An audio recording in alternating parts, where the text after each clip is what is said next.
మనం వచ్చేసి ఇక్కడ రెంటల గ్రామం, రెంటచింతల మండలంలో ఉన్నామండి. రైతు పేరు వచ్చేసి బత్తల కొండారెడ్డి గారి పొలము. ఈ రైతు వచ్చేసి 5 ఎకరాల మిరప సాగు చేస్తూ ఉన్నాడు. ఇది వచ్చేసి ఇక్కడ ఆర్మూర్ అనే రకం వేసుకోవడం జరిగింది. 3 ఎకరాల ఆర్మూర్ రకం వేసుకోవడం జరిగింది. అక్కడేమో అవతల సైడు 2 ఎకరాల తేజ మిరప రకాన్ని అయితే వేసుకోవడం జరిగింది. దీంట్లో వచ్చేసి త్రిగుణాస్త్ర స్ప్రే చేసి కరెక్ట్గా 9 రోజులు అవుతుందండి. 9 రోజుల తర్వాత ఈ విధమైన రిజల్ట్ మీరు గమనించండి. ఎక్కడ చూసినా కూడా ఆరోగ్యమైన పూత, ఆరోగ్యమైన కాపు, మంచిగా పూత పింద దిగుతూ ఉంది. దగ్గర గెనుపులతో, చిక్కని కాపుతో చాలా ఆరోగ్యంగా వస్తుంది తోట కూడా. ఎట్లా ఉంది చూడండి, మనం ఏం చెప్పాల్సిన పని లేదు. రిజల్ట్కి మాత్రం ఎటువంటి డోకా లేదండి, ఖచ్చితమైన రిజల్ట్. ఎక్కడైనా చూడండి ఎంత నీట్గా ఉందో. ప్రతి ఒక్క రైతన్న కూడా ఖచ్చితంగా ధైర్యంగా స్ప్రే చేసుకోవచ్చు. ఇది వచ్చేసి గుర్జాల ఏరియాలో పద్మజ సీడ్స్ అని ఉంటుంది షాపు. అక్కడ వచ్చేసి డీలర్ పేరు శ్రీనివాసులు.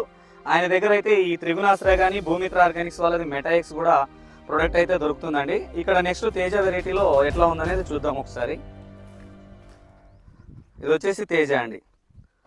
రైతన్నలు కూడా గమనించండి తేజ రకానికి ఏ విధంగా ఉందనేది. ఇది ఇంకా లేతగా ఉంటుంది కాబట్టి, ఎందుకంటే ఆర్మూర్ అనే వెరైటీ ఎప్పుడుగా పిడసవారి బాగా మొద్దుబారి ఉన్నట్లుగా ఎప్పుడు ఒకటే రకంగా ఉంటుంది. ఇది మాత్రం అలా కాదు కాబట్టి కాపు చిన్నగా తక్కువగా ఉంటే కూడా ఈజీగా తొందరగా పెరిగే మొక్క కాబట్టి తేజ రకము చాలా నీట్గా అనిపిస్తుంది. ఇంకా దాని మీద పోల్చుకుంటే ఇది ఇంకా ఎక్సలెంట్గా మొక్క అయితే కనిపిస్తూ ఉంది. చూడండి ఒకసారి ఎంత నీట్గా ఉందంటే అంత నీట్గా ఉంది, ఆరోగ్యంగా మొక్క కూడా. అది వచ్చేసి అటు సైడ్ ఆర్మూరు. ఒకసారి షాప్ అడ్రస్ కూడా చెప్పాను మనది.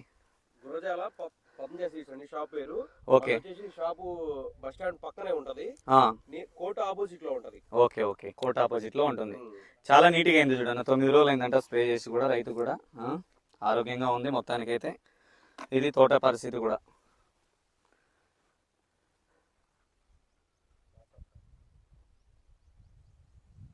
ఇదేనండి మొత్తానికైతే వీడియో. ఏదైనా డౌట్ ఉన్నా నెంబర్ ఉంటుంది ఇదే వీడియోలో, కాల్ చేసి కూడా డీటెయిల్స్ అడగవచ్చు రైతులు.